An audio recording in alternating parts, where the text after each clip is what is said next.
Ah, quel mot aimez-vous le plus? Oh là, quel mot j'aime le plus? Je suis très mauvais pour le meilleur mot, la meilleure chose. Parce que les mots, on a besoin de plein de mots, y compris de mots désagréables pour écrire. On a besoin des mots sympas, on a besoin des mots, il y a des mots qui sont très jolis, mais qu'on n'emploie jamais par écrit. Et puis il y a des mots qui sont absolument atroces, mais dont on a un besoin absolu parce qu'ils désignent des choses dont il faut parler. Et si je te la retourne?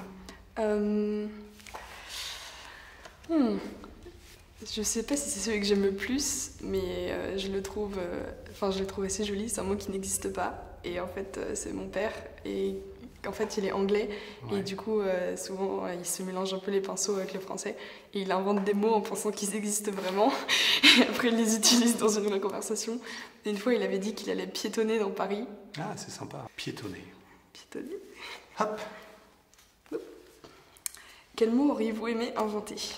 Ah, l'autre jour, on m'a donné un mot qui était sympa, que les Québécois ne disaient pas spoiler, mais ils disaient divulgacher. Et ça, c'est un mot que j'aurais bien aimé avoir l'idée de le faire moi-même, ce mot-là, divulgacher. Ah, me divulgache pas la fin, voilà. Oh. Si vous étiez un livre, lequel seriez-vous? Là, ces temps-ci, je suis complètement monomaniaque autour d'un projet sur lequel je travaille depuis 2 ans, qui est en retravail autour de Don Quichotte. Donc là, je pense qu'en ce moment, je serai Don Quichotte de Cervantes, les 2 tomes. Et toi? Je sais pas, parce qu'il faudrait peut-être que ce soit un livre qui me reflète complètement, et je sais pas si ça existe, parce qu'on se retrouve partiellement dans chaque livre. Donc je pense que je serai un peu tous les livres.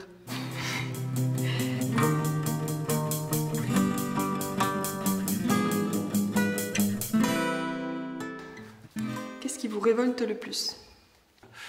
Le fait que les 86 plus grandes fortunes du monde détiennent autant que les 3,5 milliards de gens les plus démunis de notre planète. Ça, c'est assez révoltant. J'avais fait le calcul, je m'étais amusé. Si on devait les écrire sur une page, il faudrait 49 millions de pages. Si on faisait un livre, il serait gros comme ça. Il y aurait une page des gens qu'on connaît et puis tout le reste de ces anonymes qui n'ont rien. Voilà, donc ça me révolte. Et toi? Pareil, c'est une question un peu compliquée. Par exemple, il n'y a pas longtemps, c'était justement la condition des migrants.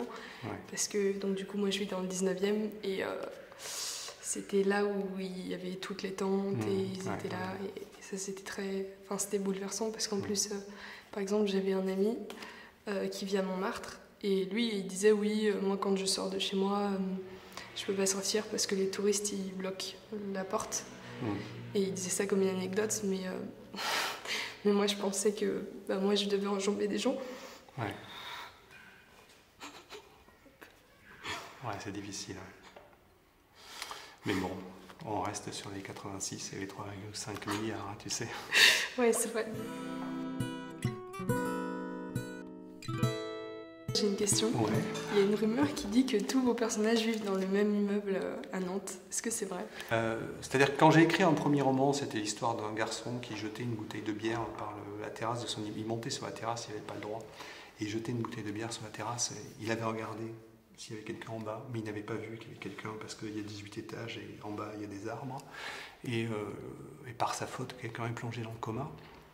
Ça, c'était mon tout premier roman. Et puis quand j'ai écrit le deuxième, il a bien fallu que mon personnage vive quelque part. Et là, c'est pas un projet prémédité, mais je me suis dit, il va habiter dans le même immeuble. Et en fait, ça me plaît bien. Enfin, 18 étages, 4 appartements par étage, j'allais jusqu'à la fin de ma vie d'écrire tout ce qui se passe dans cet immeuble. Et donc, ils habitent tous au même endroit.